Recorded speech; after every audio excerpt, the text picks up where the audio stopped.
I stood in the quiet of my kitchen, watching the raindrops race down the window pane. My phone dinged with an incoming message. I glanced at the screen and saw it was from my son, James. My heart lifted for a moment. Perhaps they were finalizing plans for Thanksgiving dinner. I slid my reading glasses on and opened the text. Mom, about Thursday.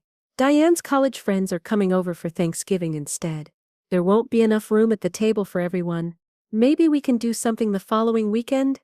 My fingers hovered over the screen, trembling slightly. This was the home I had helped them buy. A 5-bedroom house in Westwood Hills, with a dining room that could seat 12 comfortably. I had contributed over $300,000 from my retirement savings so they could afford it. For the grandkids to grow up in a good neighborhood, James had said. Now apparently there wasn't room for me at their table. I placed my phone down and walked to the kitchen window, my reflection staring back at me, gray hair neatly styled, pearl earrings gleaming softly, the lines around my eyes deeper than they used to be. At 67, I had spent the past decade watching my savings dwindle as I continuously helped my son's family. Private school tuition for Emma and Tyler, the down payment on their luxury SUV, braces for both kids, Tyler's expensive lacrosse equipment, Emma's study abroad program last summer. Each time, the requests came with promises. We'll pay you back when my commission comes through. It's just temporary until Diane's promotion. We'll have you over every Sunday for dinner. The repayments never materialized and Sunday dinners had dwindled to occasional obligatory visits where Diane checked her watch repeatedly. I picked up my phone again and typed a simple response. I understand. Enjoy your holiday. Then I opened my banking app and looked at the scheduled transfers. Tomorrow was the first of the month, when $4,020 would automatically transfer from my account to James and Diane's, covering their mortgage, car payments, and the children's school fees. I had set these up years ago when they were supposed to be temporary measures. Now they were simply expected. The rain outside intensified, drumming against the window. I made myself a cup of tea and sat at my small kitchen table. On the wall hung photos of my grandchildren. Emma's graduation picture from last spring, Tyler in his lacrosse uniform. I had been so proud that day. Watching Emma receive her diploma, knowing my financial support had helped her attend that prestigious private school.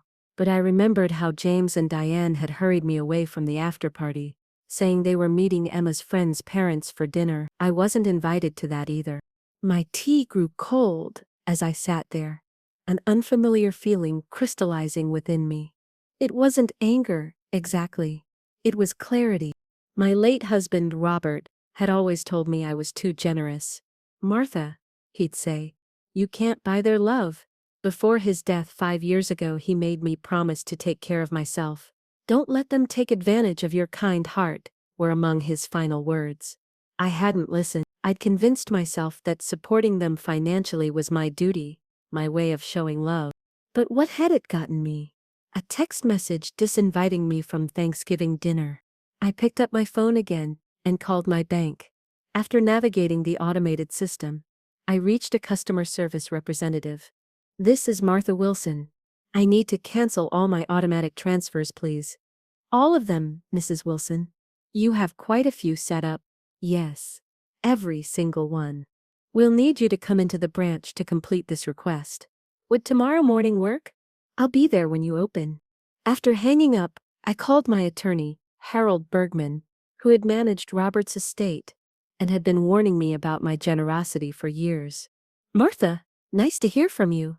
What can I do for you today? I need to make some changes, Harold.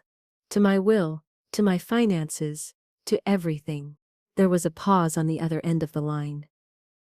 I see. May I ask what prompted this? Let's just say, I've finally started listening to Robert. Harold's voice softened. He'd be glad to hear that. Can you come in tomorrow afternoon? I'll be there. After arranging the appointment, I sat in the stillness of my house, the rain now a gentle patter against the windows. For the first time in years, I felt a sense of calm determination. I wasn't angry with James or Diane or even myself. I was simply done. The next step was the hardest. I opened my desk drawer and pulled out the folder labeled Family Expenses.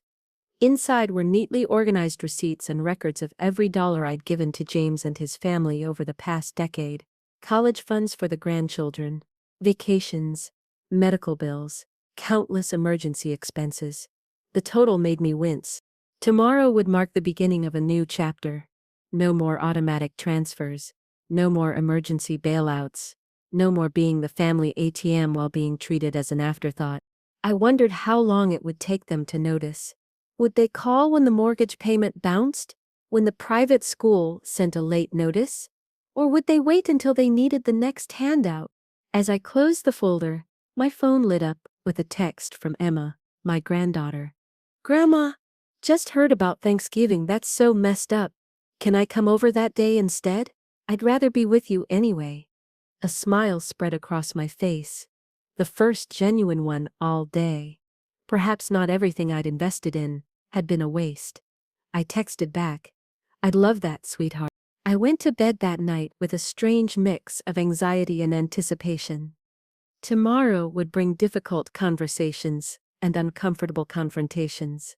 But it would also bring something I hadn't felt in a long time, the first steps toward reclaiming my dignity, my savings, and my life.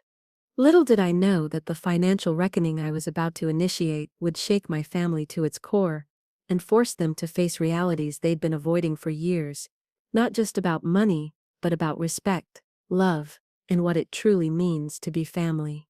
The morning arrived crisp and clear, the rain having washed away overnight.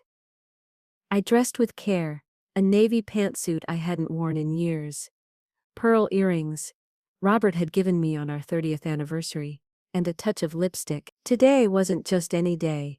It was Independence Day, my own personal holiday. The local branch of First National opened at 9:00 a.m. I arrived at 8:45 and waited in my car, watching the employees file in, preparing for the day. At exactly 9:00, I walked through the doors, folder in hand, spine straight. "Mrs. Wilson." Patricia Reynolds, the branch manager, greeted me warmly. We'd known each other for nearly 20 years. "What brings you in so early today?" "I need to make some significant changes to my accounts, Patricia. Is there somewhere we can talk privately?" Her expression shifted slightly.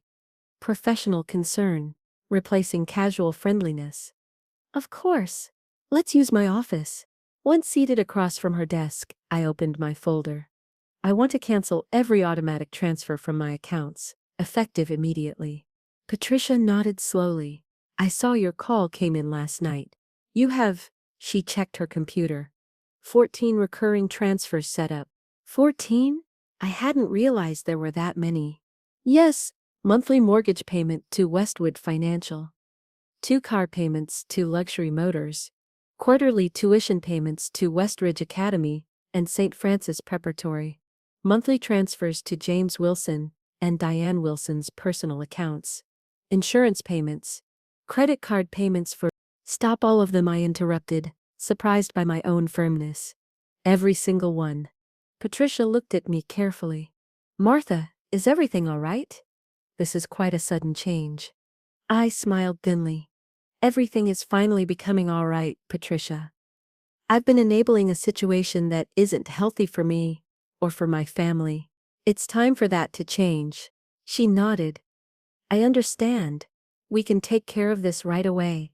She started typing on her computer. "There's one more thing. You have your son James listed as an authorized user on your main checking account and your investment account." My stomach dropped. I'd forgotten about that. Years ago, I'd added him to help manage things if I became ill. Had he been accessing those accounts without my knowledge? "Remove him," I said firmly. "And I want to check my account activity for the past year." Patricia's expression remained neutral, but I detected a flicker of concern. "Of course. Let me print that out for you." As she worked, I stared out the window at the bright autumn day. Leaves in red and gold danced across the parking lot. I felt a similar tumult inside me.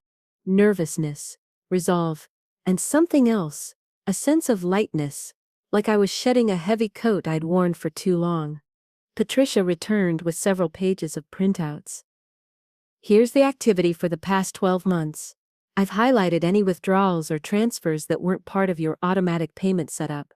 I skimmed the pages, and my breath caught. There were numerous withdrawals I didn't recognize. $2,000 here, $3,500 there. Always round numbers. Always when I was away or busy with other matters. These weren't made by me, I said quietly. Patricia nodded grimly. I thought as much. They were made using James's login credentials.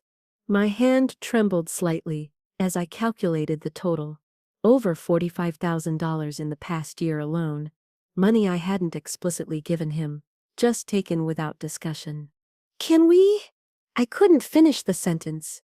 We can file a fraud claim, Patricia said gently. But since he's an authorized user, it becomes complicated. The best thing is to remove his access immediately, which we've done. I nodded, folding the papers carefully and tucking them into my folder. Thank you, Patricia. Is there anything else I need to do? Just sign these forms to confirm the cancellation of all automatic transfers and removal of authorized users. She passed me several documents, which I signed without hesitation. What about my safe deposit box?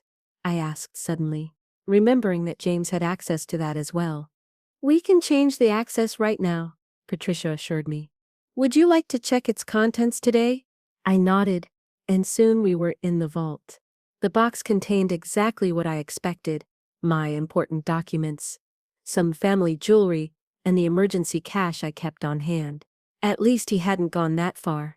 By the time I left the bank, it was nearly 11 a.m.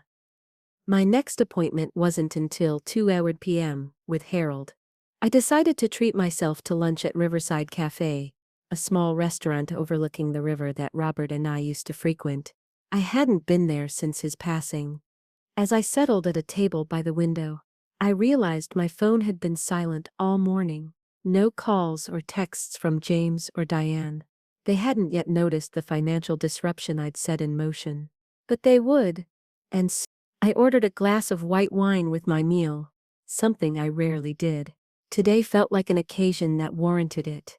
As I sipped the crisp liquid, I felt a strange mix of emotions. Sadness for what my relationship with my son had become, anger at how I'd been taken for granted, but mostly, a growing sense of empowerment.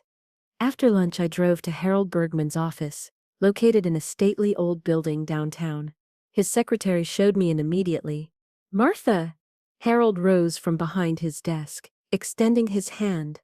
At 72 he was still sharp as a tack, his white hair and beard giving him a distinguished appearance. It's good to see you. Thank you for making time, Harold. Of course! You said you wanted to make some changes? I nodded, opening my folder again and sharing what I'd discovered at the bank. Harold's expression darkened as I explained the unauthorized withdrawals. This is exactly what Robert was concerned about, he said quietly. I'm sorry it's come to this.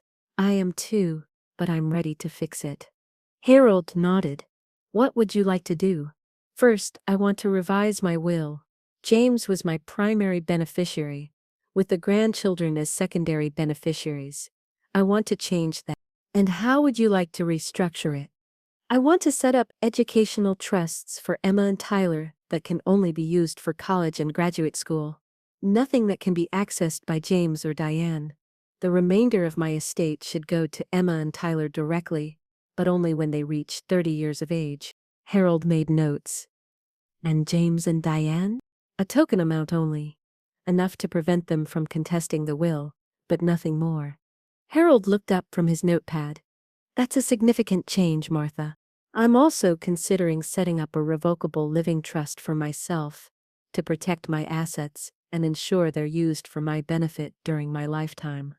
A small smile played at the corners of Harold's mouth. Robert would be proud. He always said you were smarter than you let on. I returned the smile. I've been a slow learner, but I'm catching up. For the next 2 hours, Harold and I worked through the details of my new estate plan. By the time we finished, I had not only revised my will, but also created a revocable living trust. with Harold as trustee should I become incapacitated. My assets would be transferred into the trust, providing an additional layer of protection. This will take a few days to finalize, Harold said as we concluded. I'll have everything ready for you to sign by Friday. Thank you, Harold. There's one more thing. Yes? I'd like you to draft a letter to James, explaining that I will no longer be providing financial support to him or his family. It should be professional, not emotional. Just the facts. Harold nodded. I can do that. Would you like me to include the information about the unauthorized withdrawals? I considered this. Yes. He should know that I'm aware of what he's done.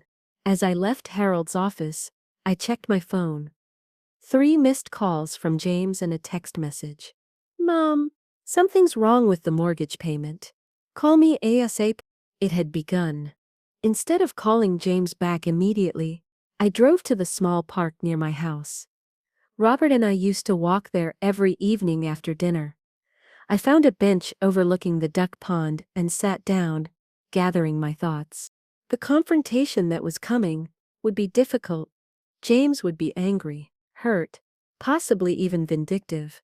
Diane would be cold and calculating, looking for any leverage to restore the flow of money. The grandchildren would be caught in the middle. But for the first time in years, I felt I was standing on solid ground. I had taken control of my finances, protected my assets, and set boundaries that should have been in place long ago. Whatever storm was coming, I was prepared to weather it. As the afternoon sun cast long shadows across the park, I finally picked up my phone and called my son. It was time to face the music, and to show him that this particular tune had changed forever. What I didn't anticipate was how quickly the family dynamic would unravel once the financial strings were cut.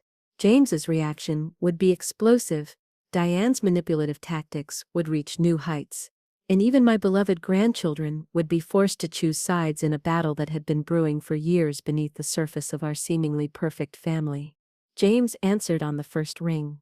Mom, finally, there's something wrong with the bank. The mortgage payment didn't go through, and the tuition payments for the kids are showing as declined. We need to fix this right away. I took a deep breath, steadying myself. There's nothing wrong with the bank, James. I've canceled all the automatic payments. The silence that followed was deafening. When he finally spoke, his voice was low and dangerous. You did what? I've canceled all the payments and transfers. I won't be covering your expenses anymore. Mom, this isn't funny. The mortgage is due today. The bank already called. If we miss this payment, it affects our credit score. I'm not trying to be funny, James. I'm serious. I've been supporting you and your family for years now, and it's time for that to stop. Is this about Thanksgiving? Mom, if you're upset about that, we can. This isn't about Thanksgiving, I interrupted, though we both knew that wasn't entirely true. This is about years of being taken for granted, years of giving and giving with nothing but dismissal in return. That's not fair. His voice rose. We've always appreciated.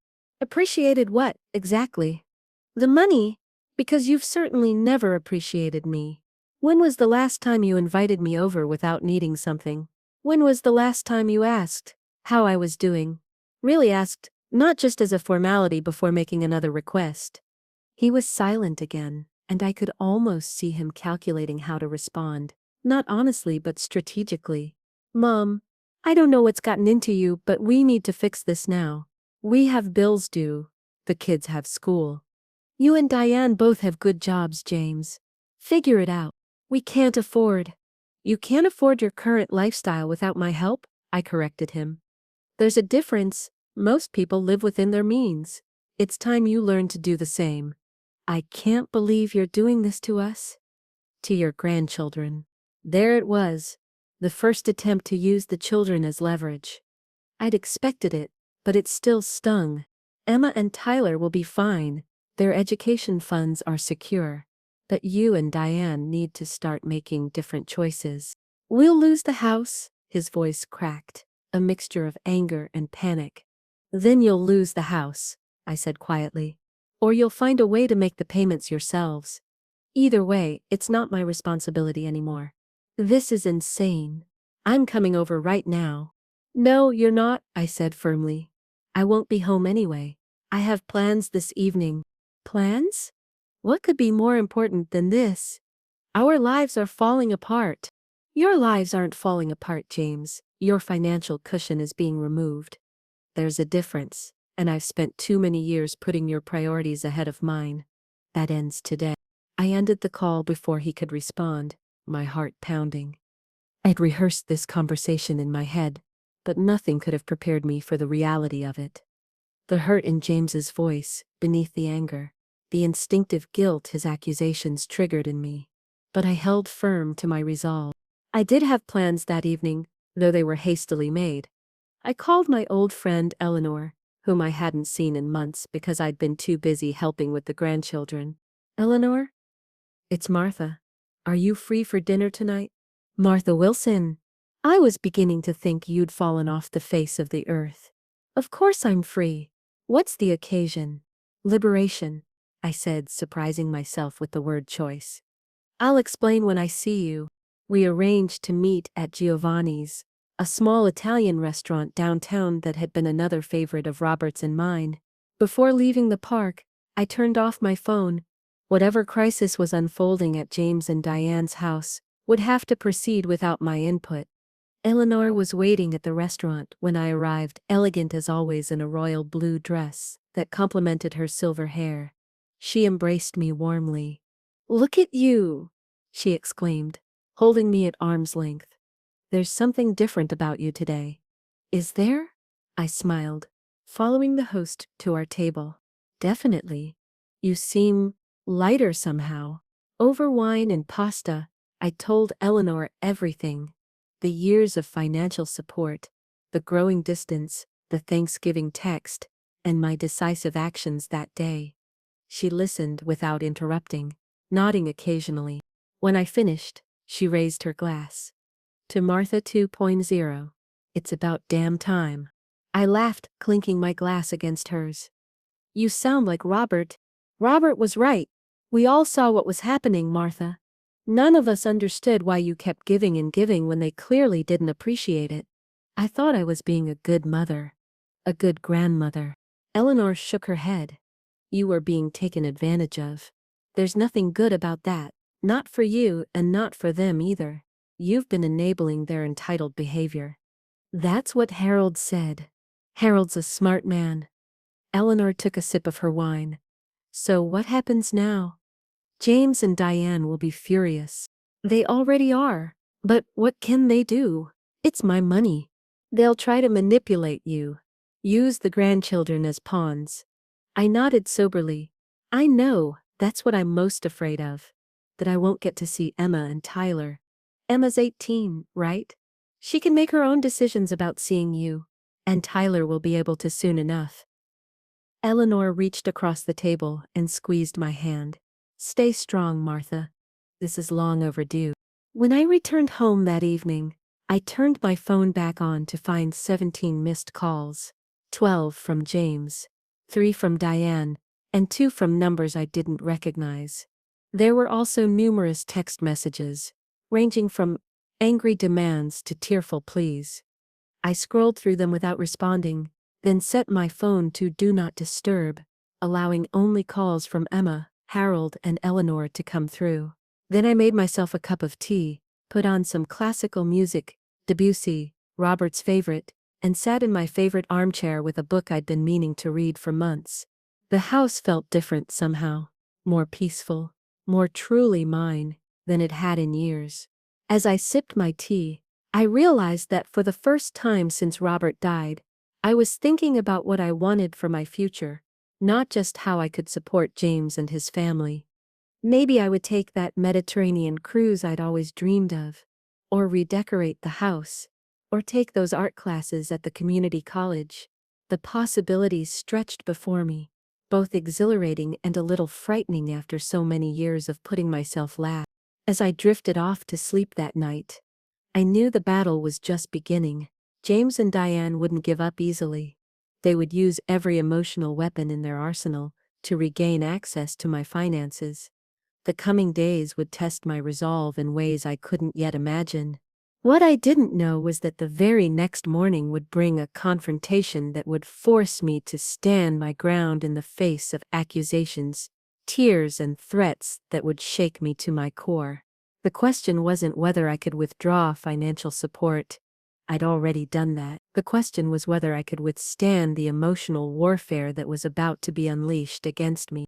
The doorbell rang at 7:30 the next morning, an insistent buzz followed by loud knocking. I was already awake, sitting at my kitchen table with coffee and toast, steeling myself for whatever the day might bring. Still, the eeriness of the assault surprised me. Through the peephole, I saw James and Diane standing on my porch, both dressed for work but with expressions that suggested business was the last thing on their minds.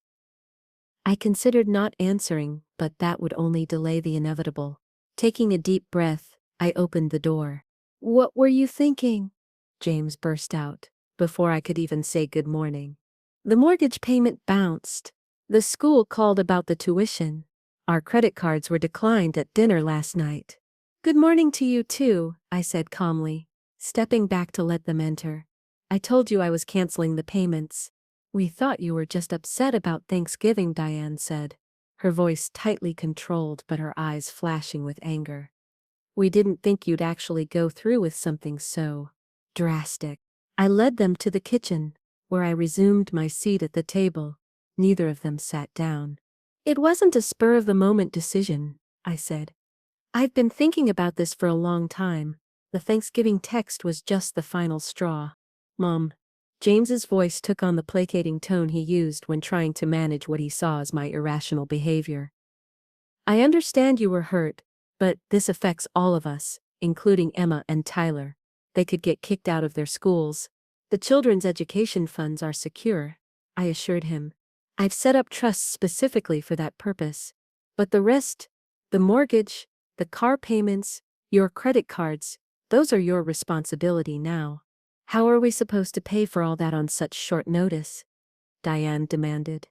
"We have a lifestyle to maintain." "A lifestyle beyond your means," I pointed out. "One that I've been subsidizing for far too long." "Is that what this is about? Money?" James ran a hand through his hair in frustration. "Mom, if you're having financial difficulties, you should have just said so. We could have helped figure something out." I couldn't help but laugh at the irony. "I'm not having financial difficulties, James. I'm choosing to spend my money differently, on myself, for once." "This is so selfish," Diane muttered, not quite under her breath. "Selfish?" I repeated, feeling heat rise in my cheeks. "I've given you over $500,000 in the past decade. I paid for your house, your cars, your vacations, your children's education. I've gone without so you could have more, and in return, I've been treated like an inconvenient afterthought. That ends now." "You've always said family comes first," James argued. "That's what Dad believed too." The mention of Robert sent a surge of anger through me. "Don't you dare use your father to manipulate me. Robert warned me about exactly this situation. He saw how you were beginning to take advantage, even before he died. He made me promise to take care of myself, not just everyone else." James looked stricken. "That's not true. Dad would never." "He absolutely would, and did," I cut him off. "He saw what I was too blind to see, that my generosity was creating dependency and entitlement, not gratitude." "So, what are we supposed to do now?" Diane asked, her voice laced with sarcasm. "Sell the house? Pull the kids out of their schools? Live like paupers?" "You're supposed to live within your means, like everyone else," I replied evenly. "You both have good jobs. Figure it out." "This is going to devastate the children," James said, his expression hardening. "I hope you're prepared for that." "Don't you dare use Emma and Tyler as emotional pawns," I warned. "They'll be fine. Children are resilient, especially when they have parents who model responsibility and gratitude, rather than entitlement." James and Diane exchanged glances, a silent communication passing between them. Then Diane turned to me, her voice suddenly softer, more conciliatory. "Martha, we all said things in the heat of the moment. Let's take a step back. Maybe we don't need all the financial support you've been giving us. Maybe we can work out a compromise. There's no compromise here, Diane. I'm not negotiating. I'm informing you of a decision that's already been made. You'll regret this, James said quietly. When you're older and need help, when you're alone and have no one to turn to, you'll remember this moment and wish you'd made a different choice. The threat was thinly veiled and it cut deep. But I held my ground. If the only reason you'd help me in my old age is because I'm bankrolling your lifestyle now, then I'd rather take my chances on my own. This isn't over, Diane said, grabbing her purse and heading for the door. Come on, James. We're going to be late for work. James lingered for a moment, looking at me with a mixture of anger and disbelief. I never thought you'd turn your back on your family like this. I haven't turned my back on anyone, I replied steadily. I've simply stopped being your ATM. There's a difference. After they left, I sat at my kitchen table for a long time, my coffee gone cold. Their visit had shaken me more than I wanted to admit. The naked entitlement in their reactions, the way they'd tried to guilt and manipulate me. It confirmed that I was doing the right thing, but it also broke my heart a little. This wasn't how I'd raised James. Somewhere along the way, he'd lost sight of the values Robert and I had tried to instill in him. Gratitude, responsibility, respect for others. Or perhaps I'd undermined those lessons myself through my excessive generosity. My phone buzzed with a text from Emma. Grandma, are you okay? Dad and Mom are freaking out about money. Said you cut them off? Can I come over after school? I smiled, feeling a rush of warmth. I'm fine, sweetheart. Yes, please come over. I'll explain everything. At least one relationship in this family seemed salvageable. Emma had always been different. Thoughtful, perceptive, not taking things for granted the way her parents did. Perhaps there was hope yet, but I knew the battle was far from over. James and Diane would regroup, strategize, try different tactics to restore the financial support they'd come to depend on, and I would need to remain firm, even when they escalated their emotional warfare. What I didn't anticipate was how quickly they would involve others, from family friends to my own sister, in an attempt to pressure me into changing my mind. Or how Tyler would be caught in the middle, torn between loyalty to his parents and his own awakening understanding of the situation. The next phase of this family reckoning would test relationships I'd thought were solid and reveal character in those I thought I knew well. Emma arrived at 4:30, still in her school uniform, plaid skirt, navy blazer with the St. Francis crest, white blouse. At 18, she looked so grown up, her dark hair pulled back in a neat ponytail, her eyes, Robert's eyes, serious and concerned. Grandma, she said, embracing me tightly. What's going on? The house is total chaos.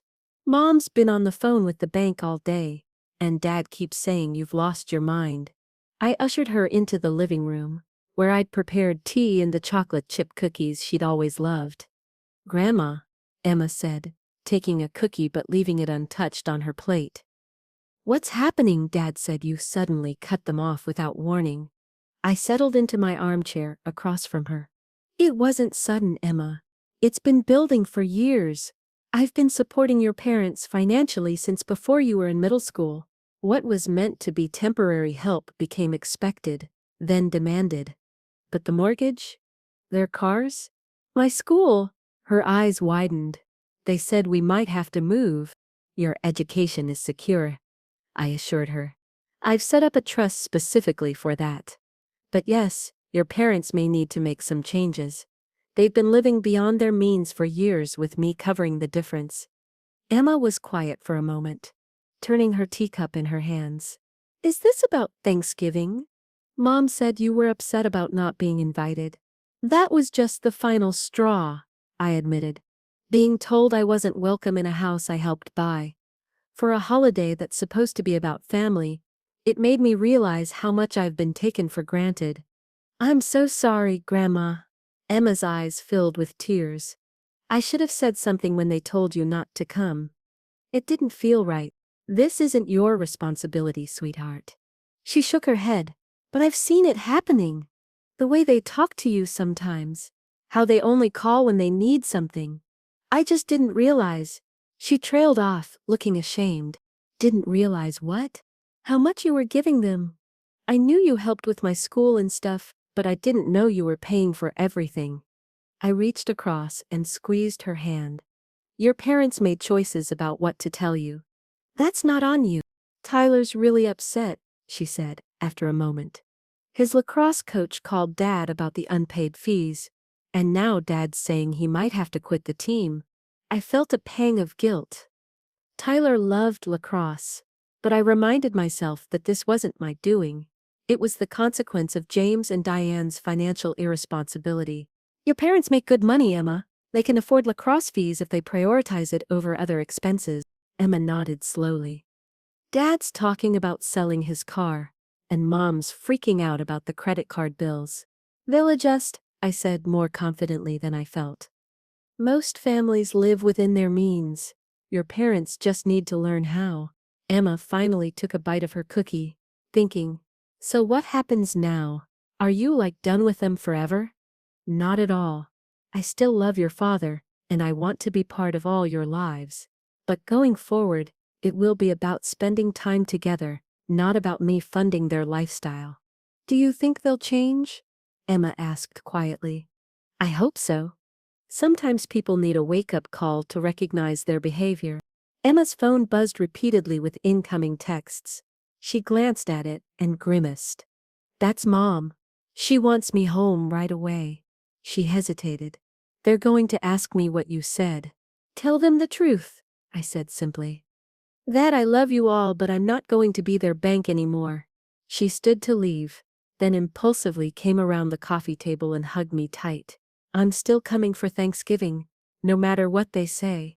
After Emma left, I felt both heartened and troubled. Her support meant everything, but I hated that she was caught in the middle of this conflict. And Tyler, I hoped he wouldn't blame me for the potential loss of his beloved lacrosse. My phone rang as I was clearing the tea things. It was my sister, Barbara, calling from Arizona. Martha? What on earth is going on? James just called me in a panic saying you've cut them off completely, and they might lose their house. I sighed, carrying the phone to the living room. Hello to you too, Barbara. Don't hello me? What are you thinking? They're your family. I'm well aware of that. Are you aware that I've been supporting them financially for years while being treated like an afterthought? James said you were upset about a holiday dinner. This isn't about one dinner, Barbara. This is about years of being taken advantage of. Did James tell you he's been making unauthorized withdrawals from my accounts? She paused. No, he didn't mention that. Of course not. Just like he probably didn't mention that I paid for their house, their cars, their vacations, their children's education, all while being increasingly excluded from their lives. Martha, I'm sure there's been a misunderstanding. There's no misunderstanding, there's just a change in policy. I'm no longer funding their lifestyle. That's all. Barbara was quiet for a moment. Are you sure this is what Robert would want? The mention of my late husband stirred both anger and certainty within me. Robert warned me about exactly this situation before he died. He made me promise to take care of myself, not just everyone else. I'm finally keeping that promise. After I hung up with Barbara, I felt drained but resolute. The family pressure was beginning, just as Eleanor had predicted. But I was prepared for it. What I wasn't prepared for was the doorbell ringing again at 8 o'clock that evening. Through the peephole, I saw Tyler standing on my porch, his lacrosse stick in hand, his expression a mixture of anger and confusion. When I opened the door, he didn't wait for an invitation. Why are you doing this to us, Grandma? Dad says we might have to move to an apartment. I might have to change schools. I can't play lacrosse anymore. Everything's falling apart and it's your fault. His words stung, but I recognized the fear behind his anger. At 16, his world was being upended in ways he couldn't control. Come in, Tyler, I said gently. Let's talk about this. He followed me inside, his lacrosse stick still clutched in his hand like a talisman. As we sat in the living room, the same space where Emma and I had talked hours earlier, I tried to explain in terms he might understand. Your parents have been relying on me financially for a very long time, I began. That was never meant to be permanent. They need to learn to live on their own income. But why now? Why not wait until I graduate? This is going to ruin everything. I took a breath, choosing my words carefully. Your parents make good money, Tyler. They can afford what's important. Like your lacrosse, if they cut back on other things. Like what? He challenged. Like your mother's designer clothes. Your father's luxury car. The country club membership they rarely use. The vacation home in Aspen that sits empty most of the year. Tyler frowned. Dad said you're being selfish, that you're punishing them because they didn't invite you to Thanksgiving. Is that what you think? I asked quietly. He looked down at his hands. I don't know. It seems weird to just cut us off without warning. There have been warnings, Tyler. Your parents just didn't listen. I leaned forward. Do you know how often they invite me to your games? He shrugged. I figured you were busy or something. I've never been too busy for you. I've asked repeatedly to come to your games, but your mother always has some excuse. The last time I saw you play was over a year ago, and I had to find out about the game from the school newsletter.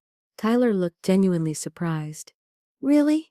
Dad said you weren't interested in sports. Not interested. I laughed without humor. I've kept every newspaper clipping about your games. I follow your team's scores online. I've asked about coming to watch you play dozens of times. I didn't know that, he said softly. There's a lot you don't know, Tyler. I've been shut out of your lives in many ways, even while paying the bills. That's going to change now? He was quiet for a long moment, processing this information. Then he looked up, his expression less angry but still troubled. So what happens with my lacrosse? The championship's coming up, and coach says if the fees aren't paid by Friday, I can't play. I felt myself wavering. It would be so easy to write a check, to spare him this disappointment. But that would undermine everything I was trying to accomplish. Talk to your parents, I said firmly. They need to prioritize what matters to you. If lacrosse is important, they can find a way to pay for it. And if they don't, then that's a choice they're making, not me.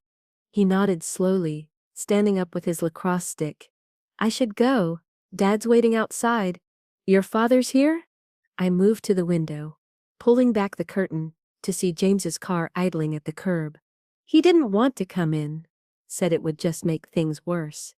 I felt a surge of anger at James for sending Tyler to fight his battles, but I kept my voice level. You're welcome here anytime, Tyler. That hasn't changed. I love you very much. He hesitated at the door, then turned back. Grandma? Did Dad really take money from your account without asking? The directness of his question surprised me. Yes, he did. Tyler's face fell. That's messed up. After he left, I watched through the window as he got into James's car. They sat talking for several minutes before driving away. I wondered what Tyler was telling his father, whether my words had made any impact. That night, I lay awake long after I should have been asleep, replaying the conversations with Emma and Tyler. Both children seemed caught between loyalty to their parents and a dawning recognition that something wasn't right in how I'd been treated. It gave me hope that despite James and Diane's attempts to paint me as the villain, the truth might eventually prevail. Little did I know that the next day would bring an unexpected ally in my corner. One who would tip the scales in ways I couldn't have anticipated and force James and Diane to confront the reality of their situation, in stark terms they couldn't ignore or manipulate away. The following morning I had just finished breakfast when my doorbell rang yet again. This was becoming a pattern, family members arriving unannounced, demanding explanations. I steeled myself as I went to answer it, wondering if it would be James again, or perhaps Barbara, who had threatened to talk some sense into me before ending our call last night. Instead, I found Eleanor on my doorstep, elegant as always in a camel-colored coat, carrying a small overnight bag. I hope you don't mind, she said, stepping inside without waiting for an invitation. I thought you might need reinforcements. Reinforcements, I echoed, puzzled. Barbara called me last night. Apparently, the family council has decreed that you've lost your mind, and someone needs to intervene. She set her bag down in the hallway. I volunteered for the job. I couldn't help but laugh. And what form will this intervention take? Oh, I told them I'd talk some sense into you. I just didn't specify whose sense. Eleanor winked, hanging her coat on the rack. I brought overnight things in case the siege continues. I thought you might appreciate some moral support. You're a true friend, I said, genuinely touched. Speaking of sieges, Eleanor nodded toward the window. You might want to brace yourself. James's car just pulled up, and it looks like Diane is with him. I peered out to see James and Diane emerging from their silver BMW, both dressed in what I recognized as their serious business attire. James in a charcoal suit, Diane in a tailored navy dress. This wasn't a casual visit. Perfect timing, I murmured to Eleanor. Ready to witness the next battle? More than ready, she replied, settling herself comfortably in my living room, as though preparing for a show. When I opened the door, James and Diane's expressions shifted from determination to confusion at the sight of Eleanor seated behind me. Mom, James began, his tone carefully modulated. We need to talk. Privately. Eleanor is staying, I said firmly. Come in, if you'd like. They exchanged glances before reluctantly stepping inside. Neither sat down. We've come with a proposal, Diane said, opening her designer handbag and pulling out a folder. A compromise that we hope will work for everyone. I'm listening, I said, taking a seat beside Eleanor. James cleared his throat. We understand that you feel underappreciated. That's on us, and we're sorry. But cutting us off completely, without warning, isn't fair to anyone, especially the children. So what are you proposing? I asked. Diane handed me the folder. We've worked out a budget. If you continue to cover the mortgage and the children's education, we can handle everything else. We'll also make sure you're included in all family events going forward. I opened the folder to find a neatly printed spreadsheet. The mortgage payment, $4,200 per month, was highlighted, as were the tuition payments for both children, totaling nearly $60,000 annually. You're still asking for over $110,000 a year, I observed, closing the folder. It's significantly less than before, James pointed out. And it's just until the kids finish school. Then we can reassess. That's another 6 years for Tyler, I noted.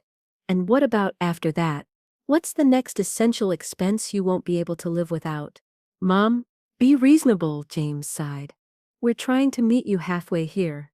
No, you're trying to maintain as much of your subsidized lifestyle as possible, while making minimal concessions.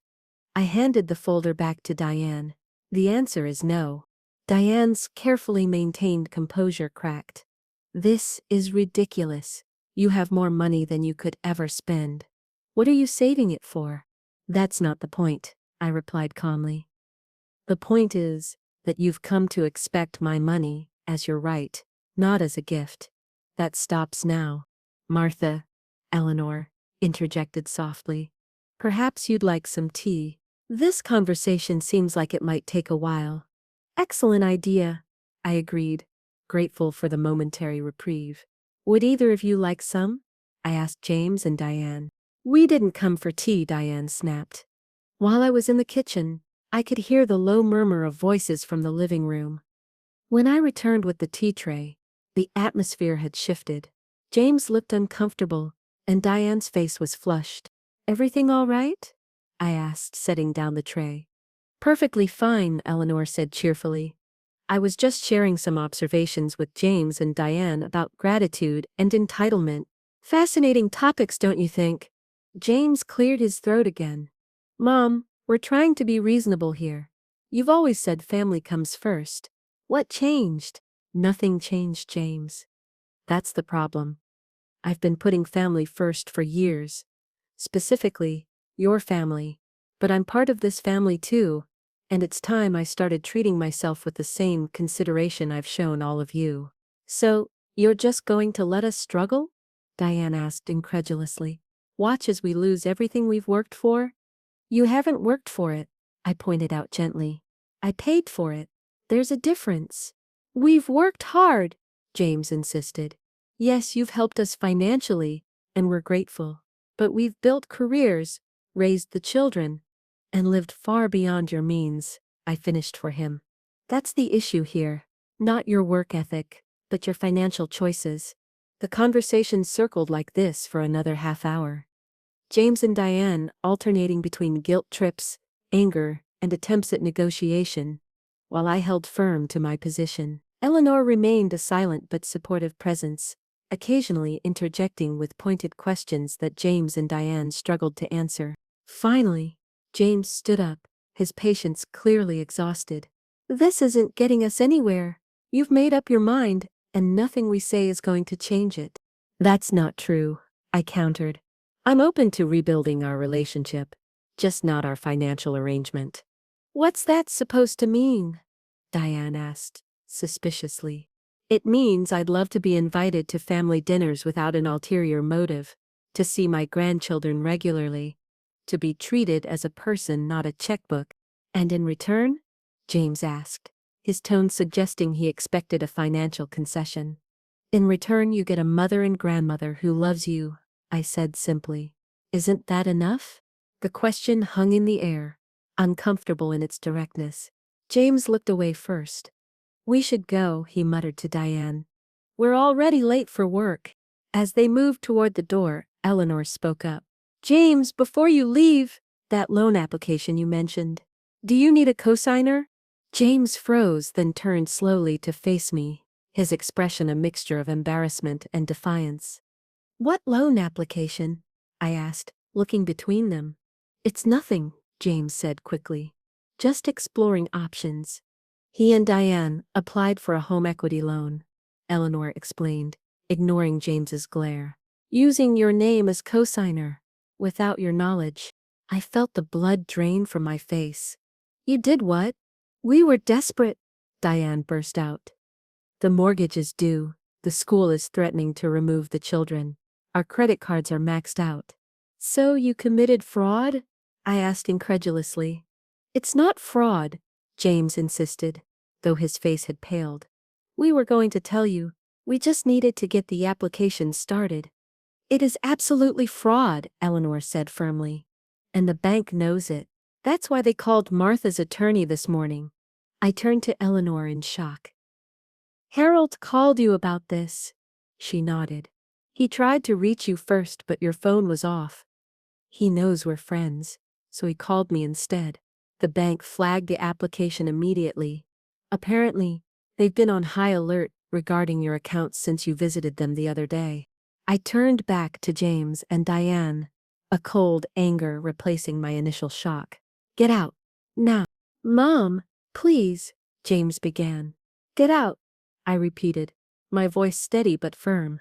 We'll discuss this once I've spoken with Harold. But right now, I need you to leave.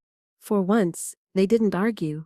As the door closed behind them, I sank onto the sofa, feeling suddenly exhausted.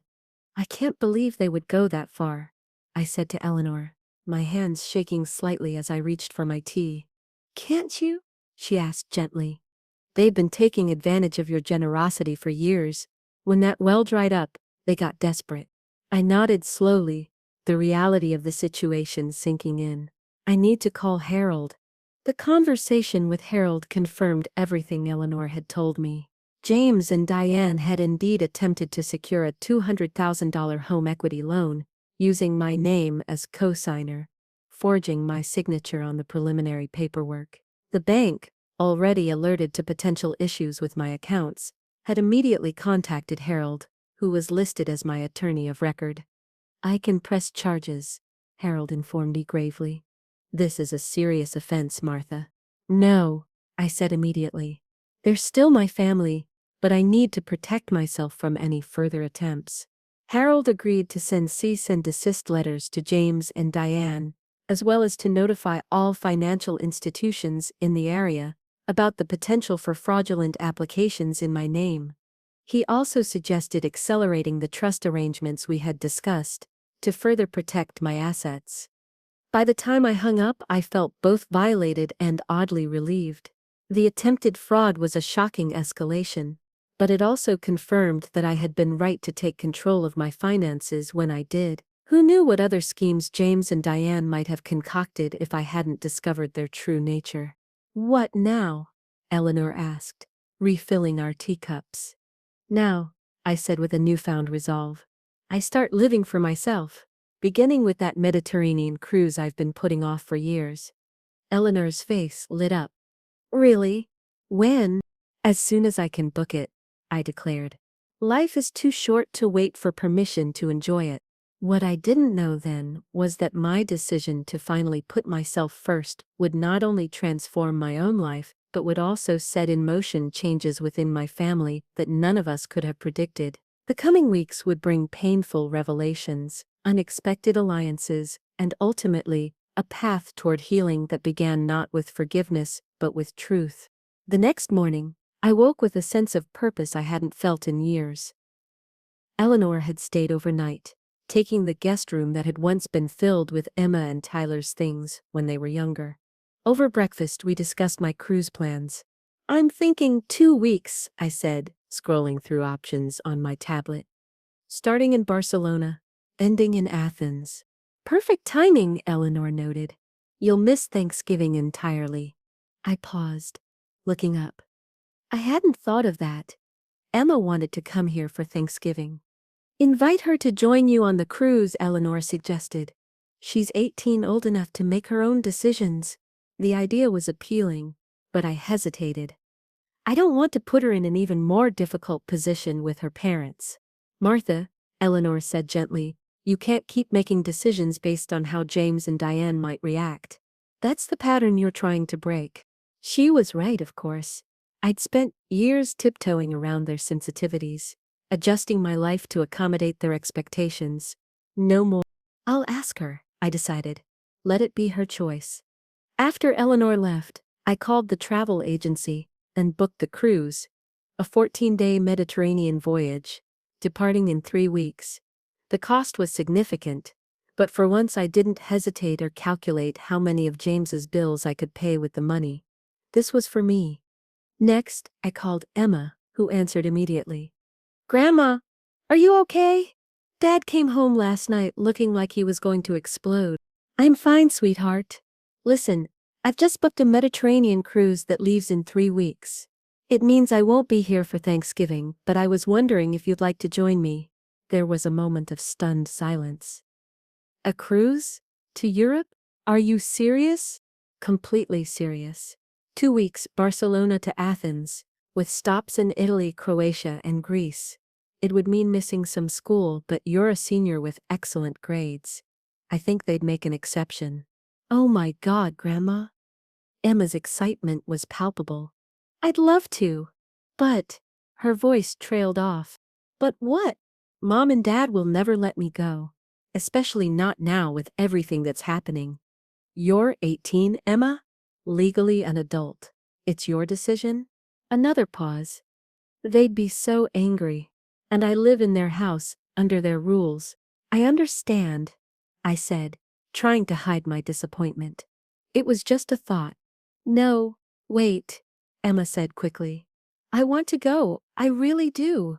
Let me think about how to approach them. Maybe if I frame it as an educational opportunity." "That might work," I encouraged her, though I had my doubts. James and Diane would see this for exactly what it was. Emma choosing my side. "I'll talk to them tonight," she promised. "And Grandma? Even if I can't go on the cruise, I'm still coming for Thanksgiving. I don't care what they say." After we hung up, I felt both hopeful and anxious. I wanted Emma to experience the trip of a lifetime, but I didn't want to drive a deeper wedge between her and her parents. The last thing I wanted was for the children to suffer because of the adults' conflict. Later that afternoon, Harold arrived with the paperwork for my revocable living trust. As we went through the documents, he updated me on the situation with James. "He called me this morning," Harold said, his expression grim.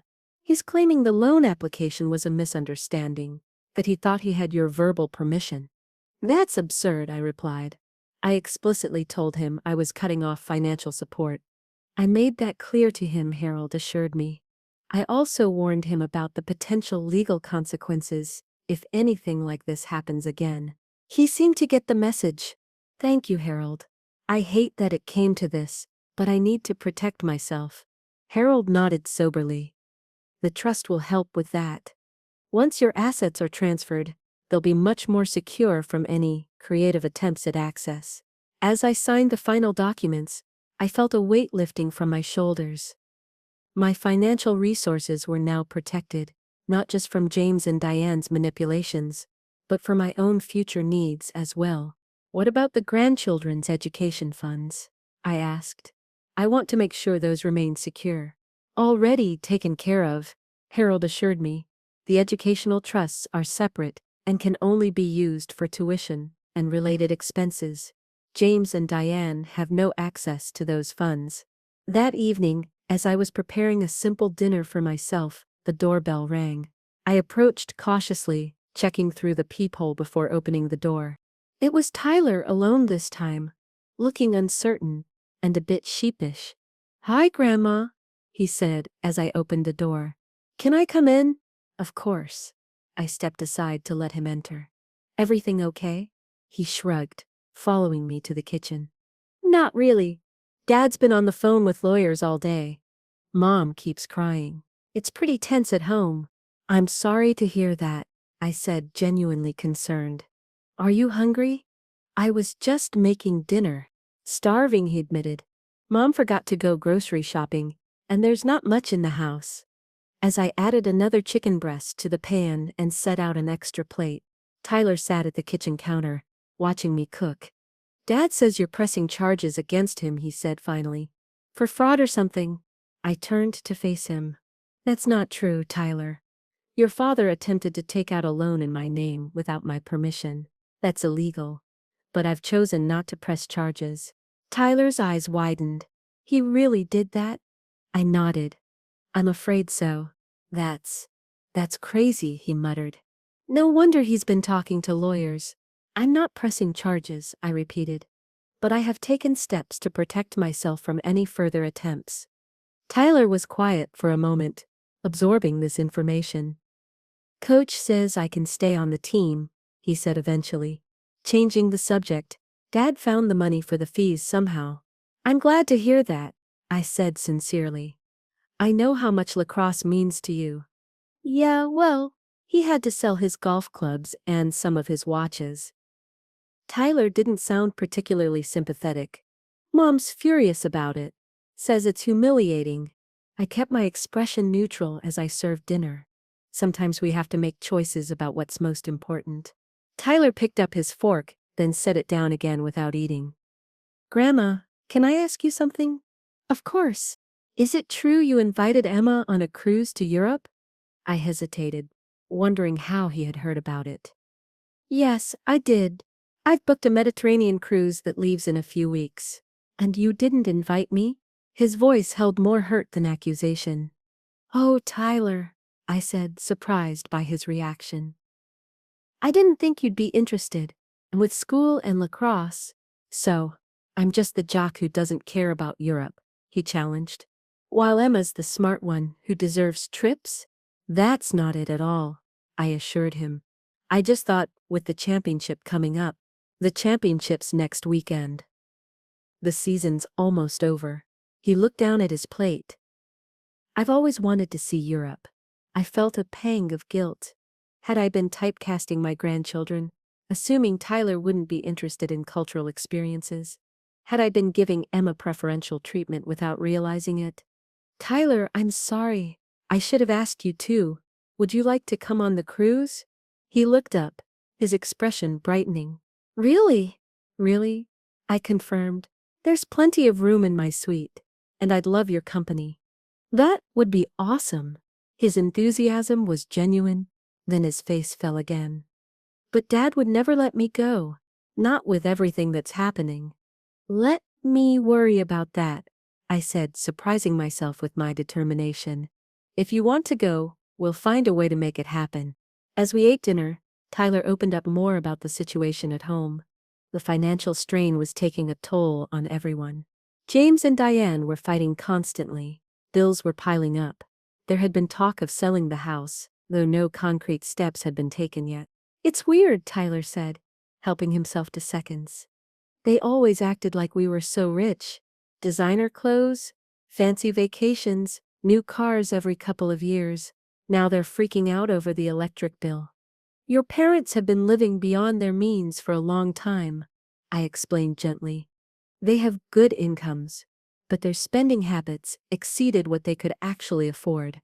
And you were making up the difference, Tyler concluded. All this time. I nodded.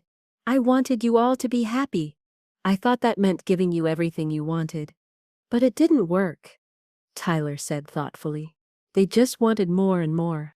Yes, I agreed, impressed by his insight. That's exactly what happened. After dinner, Tyler helped me with the dishes, something he'd never offered to do before. As he was drying the last plate, he said, Emma's going to ask them about the cruise tonight. She texted me earlier.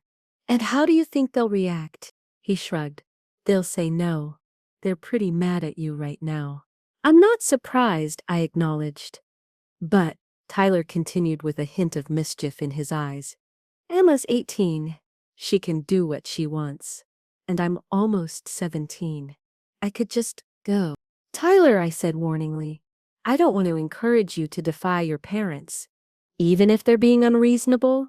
He challenged. Even then, I confirmed.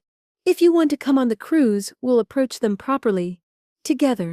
He seemed disappointed, but nodded. Okay, fair enough. When it was time for Tyler to leave, I offered to drive him home, but he said he'd already arranged for a friend to pick him up. At the door, he surprised me with a hug, something he hadn't done in years. Thanks for dinner, Grandma. And for, explaining stuff. Anytime, Tyler. I mean that. As I watched him walk down the driveway to his friend's waiting car, I felt a mixture of hope and trepidation. The bonds with my grandchildren were strengthening, even as the relationship with their parents deteriorated further. Somehow, I needed to find a way to repair the damage without sacrificing the progress I'd made in reclaiming my own life and dignity. What I didn't anticipate was that the solution would come from an unexpected source, one that would force James and Diane to confront not just their financial reality, but the values they were modeling for their children. The next phase of our family's journey would bring painful truths to light, but also the first tentative steps toward genuine reconciliation. The following morning, my phone rang early, Emma calling before school. Grandma, she began without preamble. It didn't go well. I sighed, unsurprised but disappointed. They said no to the cruise? They went ballistic. Dad said you were trying to turn us against them. Mom said I was betraying the family by even considering it. It was awful. I'm sorry, sweetheart. I never meant to put you in the middle of this. It's not your fault, Emma insisted. They're being completely unreasonable. I told them, I'm 18 and can make my own decisions. That just made them angrier. What happened then? I asked, concerned about the growing rift. Mom threatened to stop paying for my car insurance if I defied them. Dad said if I go on the cruise, I shouldn't bother coming back home. Her voice cracked slightly. It's like they've lost their minds. Oh, Emma, I said, heart aching for her. I never wanted this to affect you and Tyler. It's not you, Grandma. It's them. They can't stand the idea of not controlling everything anymore. She paused. Tyler said he talked to you last night, that you invited him too. Yes, I did. I should have asked both of you from the start. Well, they really hit the roof when they found out about that. Said you were trying to steal their children. I shook my head, though Emma couldn't see it. That's ridiculous. I just wanted to spend time with my grandchildren. I know, Emma's voice lowered to almost a whisper. Listen, I have to go. School starts soon. But I wanted you to know, I'm still going on that cruise. I just need to figure some things out first. Emma, I don't want you to jeopardize your relationship with your parents. It's not just about the cruise anymore, Grandma. It's about them trying to control me with money, just like they've been doing to you. I won't let them. After we hung up, I sat for a long time, staring at my phone. This was escalating beyond a financial dispute into something that threatened to tear the family apart. That had never been my intention. I decided to call Harold again, not for legal advice this time, but for his wisdom as someone who had known our family for decades. It's becoming a mess, Harold, I explained, after bringing him up to speed. The children are being forced to choose sides. That's the last thing I wanted. James and Diane are lashing out, Harold observed. They've lost their financial safety net, and they're panicking. Unfortunately, they're taking it out on the children. What should I do? I don't want to back down on the financial boundaries. They were necessary and long overdue.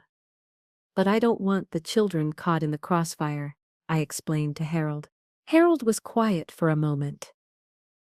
Martha, in my experience, these family conflicts often need to run their course before healing can begin. James and Diane are experiencing the natural consequences of their actions and choices. It's painful, but necessary. And the children? Emma and Tyler are nearly adults. This may be an important lesson for them too, about financial responsibility, about treating family with respect rather than as resources to be exploited. So I should just wait it out. Continue to be there for Emma and Tyler. Maintain your boundaries with James and Diane. And yes, give it time. Harold's voice softened. This isn't just about money anymore, Martha. It's about respect and values. Those lessons aren't learned overnight. After speaking with Harold, I tried to focus on preparations for my cruise. I spent the day researching our ports of call, ordering a few new outfits, and checking that my passport was up to date. But my thoughts kept returning to Emma and Tyler, caught between warring parents and a grandmother they still wanted in their lives. Around 4 in the afternoon, my doorbell rang. When I opened it, I found Diane standing there, alone. Her usual polished appearance was notably absent, her hair pulled back hastily, minimal makeup, wearing jeans and a simple sweater rather than her customary designer outfits. "We need to talk," she said without greeting. "May I come in?" I stepped aside to let her enter, leading her to the living room. Unlike previous visits, she sat down immediately, looking exhausted. "Emma's threatening to move out," she said bluntly. "Says she's an adult and we can't stop her from going on that cruise with you." I took a seat across from her. I told Emma I don't want to cause problems between her and her parents. "It's a bit late for that, isn't it?" Diane's tone was bitter, but lacked its usual sharp edge. "Diane, I never intended."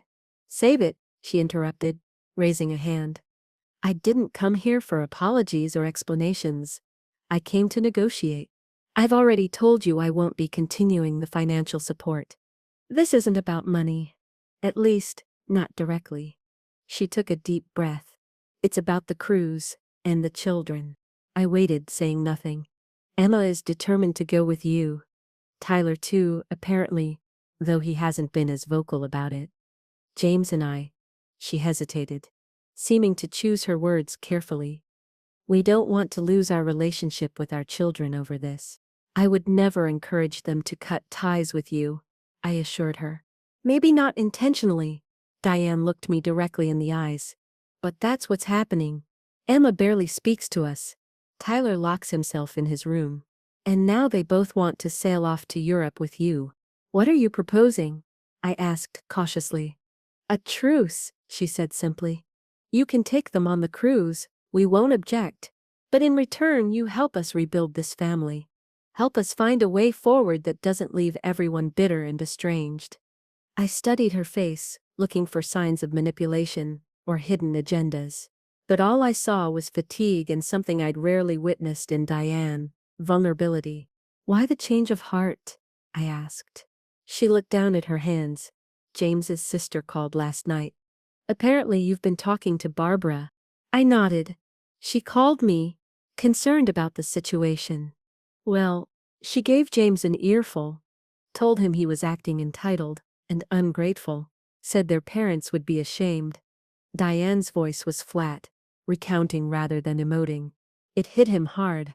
He's been quiet all day, going through old photo albums. And you? I pressed gently. What changed your mind?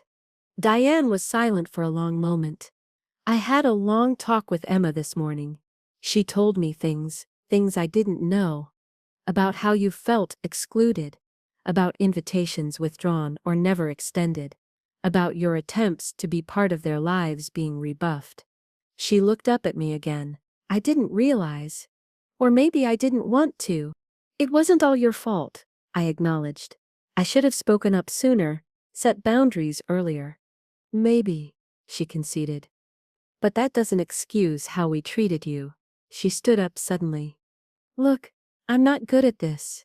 At admitting I was wrong. But I don't want to lose my children. And they've made it clear they won't tolerate how we've been treating you.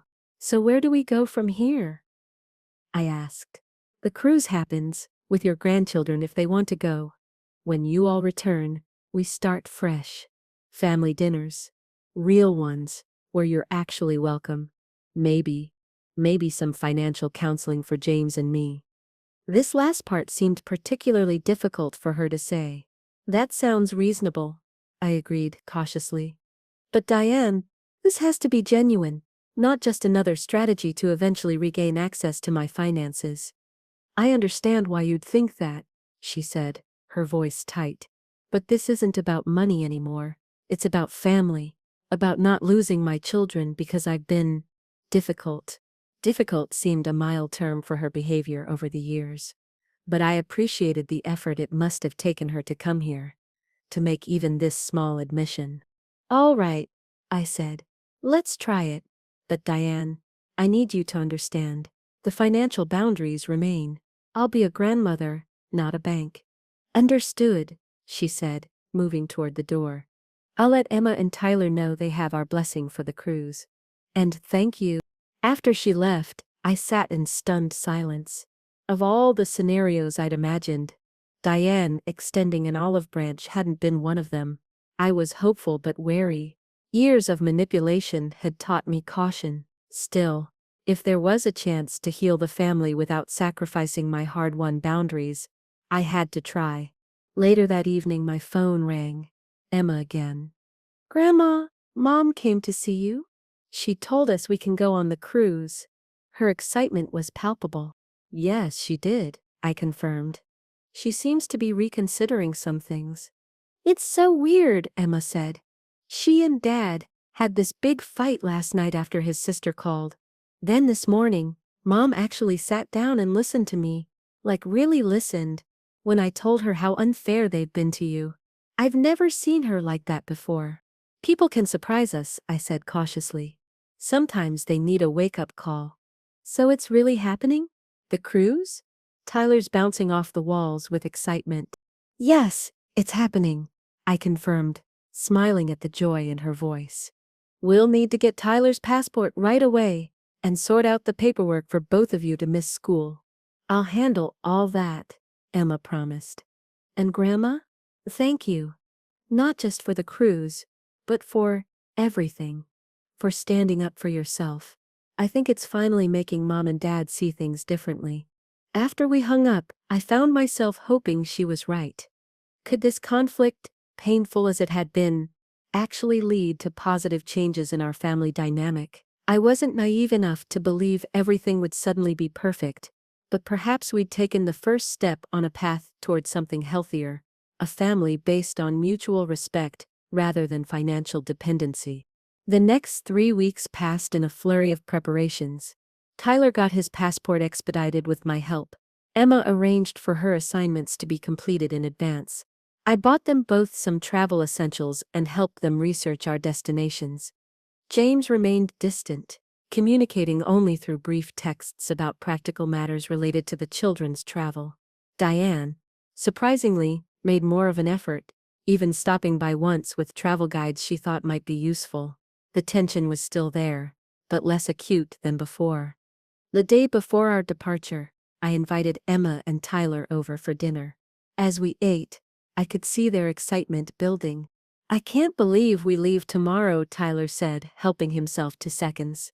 First time in Europe. I've been reading all about the Acropolis, Emma added, and the art museums in Barcelona. We'll see it all, I promised. 2 weeks of exploration and adventure. As the evening wound down, Tyler surprised me by asking, "Do you think Mom and Dad will really change after all this?" I considered his question carefully. I think they're trying. Real change takes time and effort. But the first step is recognizing there's a problem. They seem to have taken that step.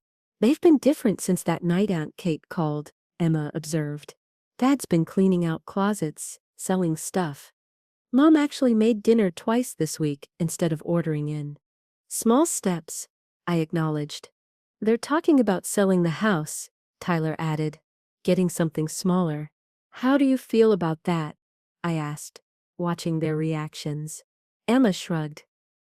I'll be off to college next year anyway, and honestly, we don't need all that space. It's just a house, Tyler agreed, surprising me with his maturity. As long as we're still together as a family, it doesn't matter how big it is. As I drove them home later, I reflected on how resilient young people can be when given the chance. Emma and Tyler were adapting to their family's new financial reality with more grace than their parents had initially shown. The next morning, we gathered at the airport.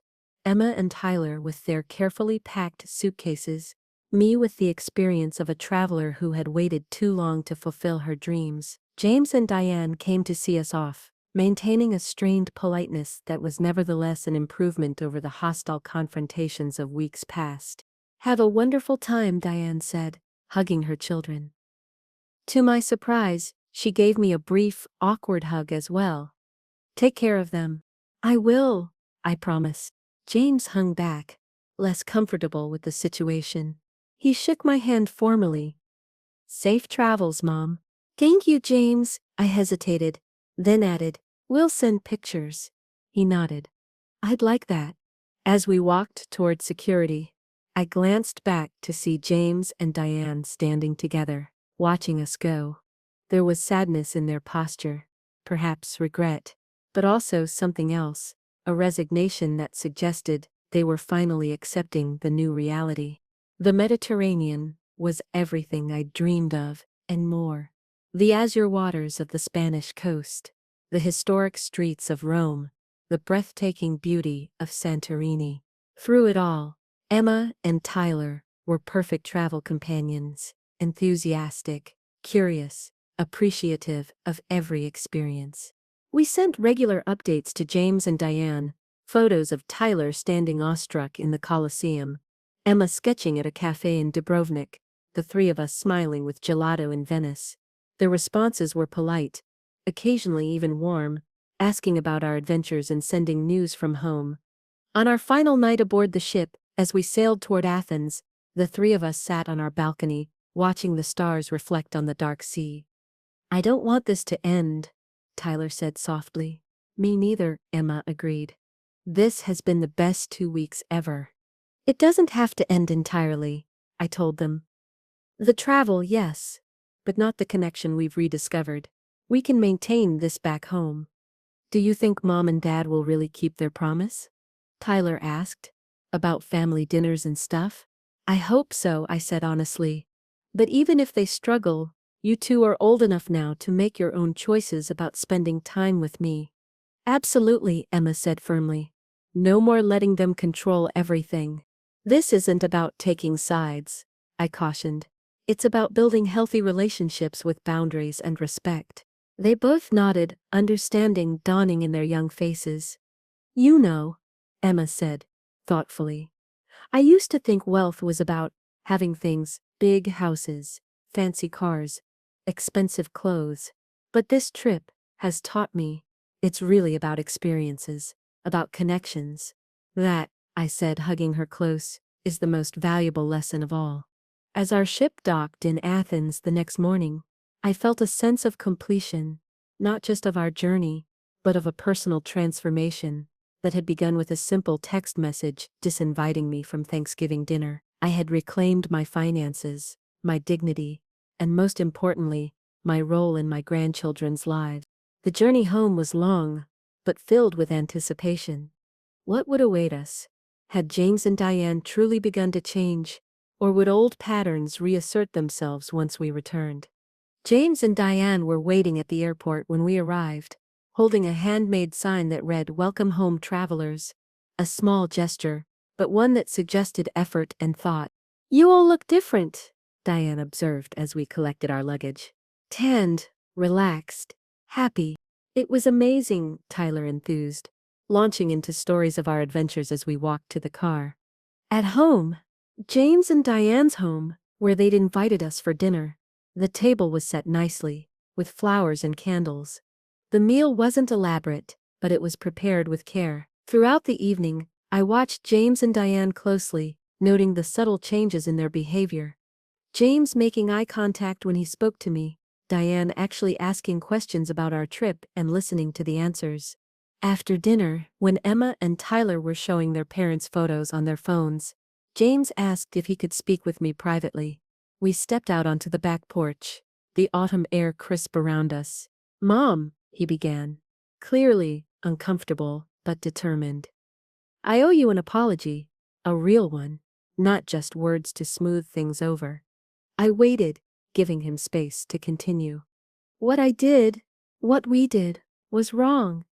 Taking advantage of your generosity, taking you for granted, treating you like a financial resource instead of my mother." He looked out at the darkened yard rather than at me. "I've spent the past few weeks doing a lot of thinking about the values Dad taught me, about the example I've been setting for my own children." "James," I started, but he shook his head. "Please, let me finish. This is hard enough." He took a deep breath. "We're selling the house. We've already listed it. We're looking at places about half the size in more affordable neighborhoods. Diane's taken a second job showing houses on weekends. I've cut back on, well, everything." "I'm proud of you," I said simply. "Don't be." "Not yet." He finally turned to face me. "We've got a long way to go, years of bad habits to break, but we're trying, and not just because of the money, because Emma and Tyler helped us see what we were becoming, what we were teaching them to be." "It's never too late to change course," I told him, remembering my own belated stand. "I hope not." He hesitated, then asked, "Do you think we can start over?" "Not financially. I understand those boundaries are necessary and permanent. But as a family, I'd like that," I said honestly. "Very much?" He nodded, emotion making further words difficult. After a moment, he composed himself. "So, Thanksgiving. Here. All of us. A real family dinner. Would you come?" I smiled, thinking of the text message that had started it all. I wouldn't miss it. As we rejoined the others inside, I felt a sense of cautious optimism. The road ahead wouldn't be easy. Old habits die hard, and the temptation to slip back into familiar patterns would be strong. But something fundamental had shifted in our family dynamic. I had learned to value myself enough to set boundaries. James and Diane were learning to live within their means and appreciate what truly mattered. Emma and Tyler were developing a healthier understanding of family relationships and financial responsibility. None of us was perfect. All of us were works in progress. But for the first time in years, we were moving forward together, eyes open, with honesty and growing respect. As I prepared to leave that evening, Emma hugged me tightly. "Thank you, Grandma," she whispered. "Not just for the trip, but for showing me what strength looks like." "You're welcome, sweetheart," I replied, my heart full. Sometimes the greatest gift we can give each other is the courage to change. Driving home to my quiet house, I felt a deep contentment settle over me. The Mediterranean cruise had been wonderful, but this journey, from doormat to respected matriarch, from ATM to beloved grandmother, had been the most important voyage of my life. I had finally learned what Robert had tried to teach me, that true love never enables dependency, that genuine respect cannot be purchased, and that the greatest gift I could give my family was not my money, but my example. At 67, I had reclaimed my life. And in doing so, I may have helped save my family's soul.